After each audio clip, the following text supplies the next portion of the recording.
The incredible variety of Kangs from across the multiverse means that the infamous Conqueror can be consistently reimagined, readapted, and continually evolve with the passage of time, and become whatever may best suit his current environment. In the MCU, it's been indicated that we will see several different versions of the time-hopping tyrant over the next few years, and if we are counting the version we see in the Quantumania trailer, then we already know of 2 iterations thus far, which is only now just the beginning. Until now, it's been widely hinted that different variants will serve as the antagonists for different respective projects, which seems to make sense. But this leaves us to wonder which Kang will serve as the final culmination to his time in the multiversal saga. If Kangs are going to routinely challenge the Avengers, then what is the conflict ultimately leading to? One particularly intriguing option that has recently surfaced is that there won't simply be one Kang who will face down the Avengers in the Kang Dynasty, but it will actually take inspiration from the Council of Kangs, the collection of multiversal variants who all work together to further their agenda. So, stick with us today, watchers of the Marvel Multiverse, and let's talk about the Council of Kang, discuss what several variants teaming up together might mean for the future of the MCU, and how this council might have come to be. First, let's begin with what we know about the Council of Kangs from the original comic book run. Originally formed in the realm known as Limbo, the Council of Kangs was exactly as it sounds, a collection of different Kang variants who collaborated and shared regular meetings in order to support one another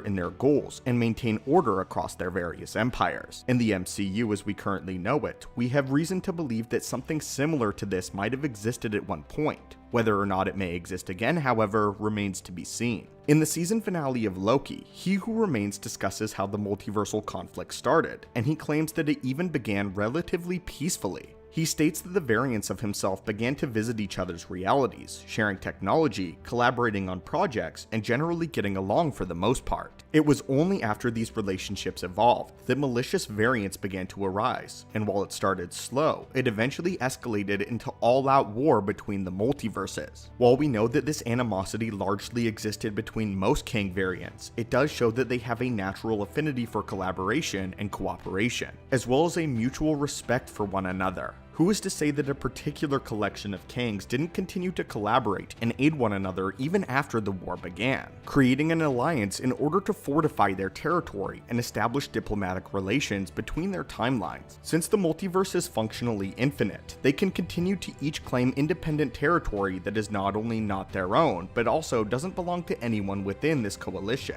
It's also important to mention that in the comics, the Council of Kangs has a fluid roster, with members continually joining and leaving the organization. Some end up turning on the council and igniting more conflict within the ranks of this exclusive group, while others simply leave due to basic disagreements, all while allowing this lineup to circulate throughout the multiverse. This fits in line with what we know about the Kangs, and would make a compelling live-action adaptation for the Marvel Multiversal Saga's finale. We also know the writer tapped to pen the Kang Dynasty is none other than Jeff Loveness, who is most well known for, of course, Rick and Morty, which is notorious for their depiction of the multiverse. One of their most iconic storylines involves the Council of Ricks, a series of Rick variants who behave very similarly to what we might see the Council of Kangs, and how they interact with one another in the storyline, sharing technology and ideas while also clashing and coming into conflict with one another. So then, what would it mean for the future of the multiversal saga, and more importantly, what would it mean for the Avengers who are tasked with fighting said Kangs? Firstly, it most notably elevates the threat level and the stakes at hand, as multiple timelines would be under the grasp of this organization, and it's likely that several different multiversal variants of iconic heroes would be needed in order to fight against this newfound threat. Each individual Kang is formidable in their own right, and over the course of the next several years, we are going to see multiple variants crop up in different places, but eventually, one at a time might become manageable for our heroes. If one collective of Kangs reaches across dozens of timelines, however, then one heroic battle between several multiversal heroes and dozens of Kangs might liberate multiple timelines at once, and put a stop to the single greatest army of Kangs that the multiverse has to offer before leading into secret wars. Recently, we have theorized as to which variants of Kang we might get to see in the next several years, depicting some of the most notorious iterations and analyzing exactly where we might find them. but seeing several fan favorites that survive resurface could be a compelling personal connection as well. If multiple Kangs survive their encounters throughout Phase 5 and 6, only to resurface as a collective, then it could build a personal connection to each respective threat rather than simply introducing more and more variants of the same individual. If we are to see the Council of Kangs make their MCU debut, then there is theoretically a limitless well of content to draw from, and the potential ramifications of this group could realistically reach across dozens of timelines at once. It could impact not only the MCU but other timelines, including that of Earth 838, the Fox X-Men, or the Fantastic Four timeline.